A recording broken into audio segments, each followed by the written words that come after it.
Hello, everybody. I'm so happy to be able to get in front of this camera today and share a little message from God that He gave me.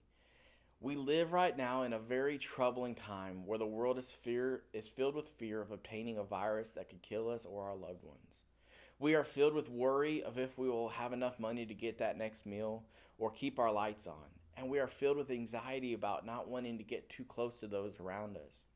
All of this is perfectly normal human emotion, but it is multiplied by the fact that we cannot meet together right now in the Lord's house during this time. As a human, we need food, sleep, and water to survive. As a Christian, we need those essentials, but we also have our own essentials. We need fellowship, we need prayer, we need worship, and we need God's word to help us survive our Christian walk. As a modern day Christian, we have found ourselves getting so bogged down with the things of this world that we've come to mainly rely on Sunday and Wednesday night services to get those essentials. While this isn't the way we should be doing it, it is more often the case. In this time that we are physically separated from our fellow Christians, we must remember that we are not spiritually separated. Every day we are all thinking about and praying for each other. One other great thing about the time we live in is that we have technology, endless amounts of technology. We have phones, computers, tablets, and they all have different types of communication apps on them that we can use to keep in contact and to open up a line of fellowship and worship with one another. You can even use apps like Snapchat, FaceTime, Google Hangout, Skype, etc. that have conferencing style programs on them that you can see who you're talking to, and you can use it to create a video conference style Bible study or fellowship or worship. There are really endless amount of tools out there that we can use, and we just need to put them to use for the things of God. Another thing we really must focus on right now is ensuring that we are getting filled with the things of God. I'm sure most of y'all right now are watching the news or scrolling through Facebook, searching for news that might lower y'all's anxiety and fear.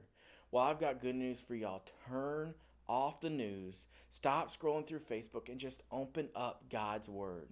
Every fear and anxiety can be squashed by just getting into His Word. This is a primary focus we need to make during these times of isolation. Every answer to every question you may have is found in His Word.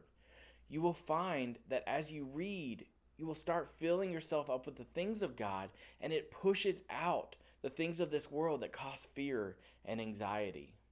Another big thing that we really must do during this time is ensure that we are listening to good, godly music.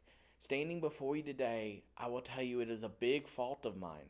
And I find that when I'm listening to worldly music, I think more on worldly things and get filled up with fear, anxiety, and my thoughts are always on the things of this world. But when I start listening to good, godly music, I start noticing that my mind and my thoughts are more on the things of God and what He wants for me. I also find that when I'm listening to godly music, that my prayer life is better and my walk with God is better, and that when I read my Bible, it is more profound, and it just is so much better when you're listening to that good music. I want to share a couple verses with you that God gave us in His Word. In Colossians 3:16, it says, "Let the word of Christ dwell in you richly, in all wisdom, teaching and admonishing one another in psalms and hymns and spiritual songs, singing with grace in your hearts to the Lord." Then in Philippians 4:8 it says, "Finally, brethren, whatsoever things are true, whatsoever things are honest, whatsoever things are just, whatsoever things are pure, whatsoever things are lovely, whatsoever things are of good report, if there be any virtue, and if there be any praise, think on these things." God is urging us in these verses to fill up on the things of God and push aside the things of the world. In the world we live in today, this is absolutely key and more crucial than ever to keep our mind where it needs to be. We should never rely on a Sunday morning service or a Wednesday night service to give us those essentials we need. But during times like this, it is even more important. We need to put our focus on God and to do what we need to do to remove the things of this world that are causing our fears and anxiety. To everyone that hears this, I just want you to know I am praying for you all. And I urge you to reach out during this time. I always have my phone on me, and I have many different types of social networking apps that you can reach me on. And I just ask that you'll reach out if there's anything you need. I'm here for you always. I love you all. Thank you for watching. Building your faith, 5 minutes at a time.